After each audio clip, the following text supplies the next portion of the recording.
Welcome students. সারাদিন ধরে তোমাদের একটা কমন প্রশ্ন, এতবার তোমাদের ফোন, তার নিরিখে আমি আজ এখন এই ভিডিওটি করতে উপস্থিত হলাম।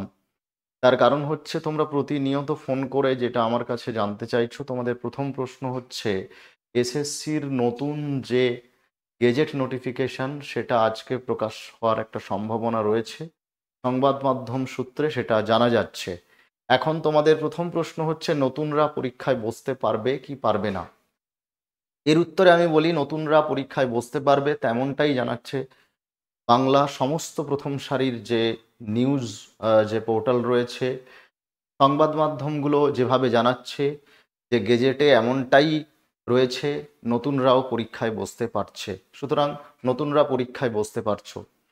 দ্বিতীয় তোমাদের প্রশ্ন হচ্ছে যে সিলেবাস সেখানে পিটি হবে নাকি কেবলমাত্র সাবজেক্টের পরীক্ষা হবে। সংবাদ মাধ্যম সূত্রে এমনটাই জানা যাচ্ছে। আমি দেখো আমার ডিসপ্লেতে সংবাদ মাধ্যম বাংলার প্রথম সারির একটি সংবাদ মাধ্যমের পেজ আমি ওপেন করেছি। সেখানে এমনটাই বলা হচ্ছে যে কেবলমাত্র সাবজেক্টের পরীক্ষা হবে, ইন্টারভিউর এবং সাবজেক্টের পরীক্ষা এবং একাডেমিক স্কোর, এই তিনটি প্যারামিটারের ভিত্তিতেই চূড়ান্ত মেধা তালিকা প্রকাশ করা হবে। সুতরাং প্রিলিমিনারি টেস্ট বা পিটি হওয়ার যে একটা সম্ভাবনা ছিল সেটা আপাতত সংবাদ মাধ্যম সূত্রে যেটি জানা যাচ্ছে পিটি হচ্ছে না। তৃতীয় তোমাদের প্রশ্ন, বয়সের যে ছাড় বা রিল্যাক্সেশন এটা কি সবাই পেতে পারে। এই প্রশ্নের উত্তর সংবাদ মাধ্যমগুলোতে যে সমস্ত খবর ছড়িয়ে পড়ছে তার ভিত্তিতে বলা যাচ্ছে যে এই বিষয়টি এখনো পর্যন্ত ধোঁয়াশার মধ্যে রয়েছে। এই বিষয়ে এখনো পর্যন্ত কোনো কিছু জানা যাচ্ছে না। এজ বা বয়সের যে ছাড় সেটি সবাই পাচ্ছে কিনা এটি তোমাদের জানার জন্য অপেক্ষা করতে হবে।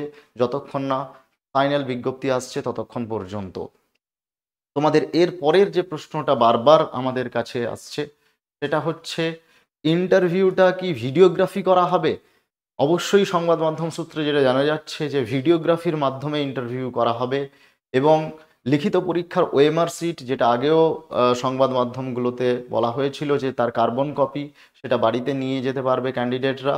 অর্থাৎ পরীক্ষাটাকে একটা স্বচ্ছভাবে পরিচালনা করার জন্য, স্বচ্ছ নিয়োগ প্রক্রিয়ার জন্য লিখিত পরীক্ষার ওএমআর সিট ক্যান্ডিডেটদের দেওয়া হচ্ছে এবং ইন্টারভিউ তারও ভিডিওগ্রাফি করা হচ্ছে এবং একাডেমিক স্কোর সেখানেও কিন্তু নম্বর যথেষ্ট থাকছে বলে সংবাদ মাধ্যমগুলো জানাচ্ছে।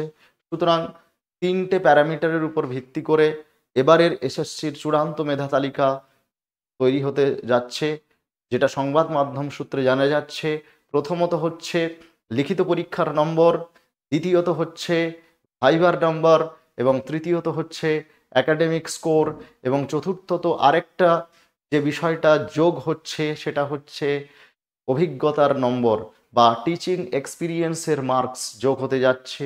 এই কয়েকটা বিষয় আপাতত নতুন গেজেট নোটিফিকেশান যেটা আসতে চলেছে, যেটা সংবাদ মাধ্যমরা বলছে যে আজকেই সেই গেজেট নোটিফিকেশান নবান্নের অনুমোদন মিললেই আজকেই এসএসসি তার ওয়েবসাইটে প্রকাশ করবে, তাতে মোটামুটি এই বিষয়গুলো আসতে চলেছে বলে জানা যাচ্ছে।